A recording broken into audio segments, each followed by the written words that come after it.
This is a Sega Saturn, one of Sega's most flopped consoles. Then why did I buy it? Because I have fond memories of this console about 20 years ago. The European library for this console sucked, but the Japanese library?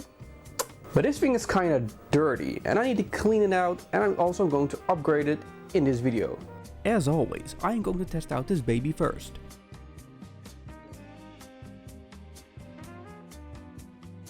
So the battery inside is dead, but that's not a problem. The real problem is this version of Doom. What a dreadful, eye-straining port. But that's not what we're here for. Away with it! Let's just give a proper cleaning with a wet wipe so we can see what we're dealing with. There's mainly old crusty top layer cheese on here, as well as a lot of dust in the nooks and crannies. The guy who sold it to me told me that he was the original owner and this was his console from his youth. So this console is untouched, never been opened, it's just never been upkept with cleaning. I use a wet tissue paper and plastic spudger to get into those narrow slots. They are purely aesthetic and part of that end of the 90s design, which I like. Now that the initial wiping is done, it's time to open up the console. This is really straightforward, as the screws are visible in plain sight. When I open it up, it's clear that I'm truly the second owner. The only thing here is some dust all around. Let's put that air pressure can to work, and then the brush to get to the smaller details. I'm taking out the power supply unit first. I'm going to replace this PSU with a newer and better version later on. The back screws here are really tight, and I have to lay down a lot of pressure. For sure, these have never been unscrewed.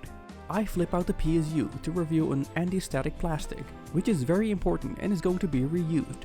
Brush time again. Moving on to the disc reader, which is loose on its 4 poles, but stuck with a screw to the metal plate chassis as shown here. I then lift out the motherboard to reveal the bottom plate. I move on to the front joystick and LED panel, which is held by 2 screws. Now I can remove the last metal plate to reveal this 30-year-old dust. Brush time! That metal plate is dirty, so I give it a good scrubbing with a wet wipe. The top plate has the same amount of dust. Dusting off the metal plate that secures that motherboard, then taking it off reveals that it's quite alright down there. Nothing that brush can't handle. I do the same thing with the joystick motherboard. That CD drive isn't that dirty, but I might as well take it down the cleaning road while I'm at it. And now it's time to reassemble the whole unit.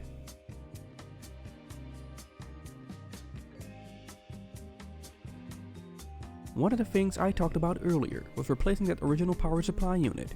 Since the original PSUs from older gaming consoles have the tendency to die and use up a lot of power while being turned on, I opted for this. This is a replacement modern power supply unit. I want to test this unit first with the new power supply. I place back that plastic slab between the new power supply and the metal chassis and hit that power button.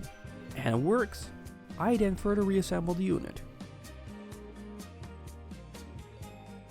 As always, I replaced those 2032 BIOS batteries. Now there is a mod out there to get rid of the battery altogether, called the FRAM mod. Maybe in the future, I will replace that chip, so the battery will be no longer needed.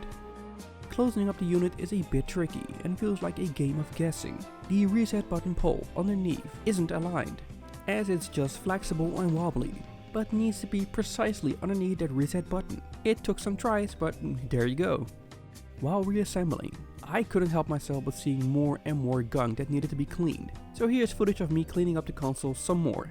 It just gets to me if I do work half done. So every hole that's on this thing needs to be fully cleaned. I remove the power button, clean inside it, eventually remove this plastic plate and do some more cleaning. Pop out the reset button and go on with more cleaning. With a Q-tip dipped in alcohol, I clean out the joystick insert ports and the ports on the back. Now that the console is done, I have other peripherals that make the console a tad better. I bought an all-in-one memory card that functions as one, but also has the full option pack installed on there. I also had some Bluetooth controllers laying around, so the logical option was to go full Bluetooth wireless. These are Blue Retro Bluetooth wireless adapters that connect to these Retrobit controllers that were collecting dust because I had no real purpose for them. But now I do. With the Saturn all cleaned up, let's finally play some great games instead of Doom. I'm still really fond of the Sega Saturn, despite being a commercial flop back in the day. For me, this is very nostalgic, and that's worth the price of admission alone. I want to thank you for watching this video. If you liked it, I would appreciate a thumbs up. Leave a comment down below to tell me what you think of the Sega Saturn. Subscribe to be notified for new videos, and I'll see you on the next episode.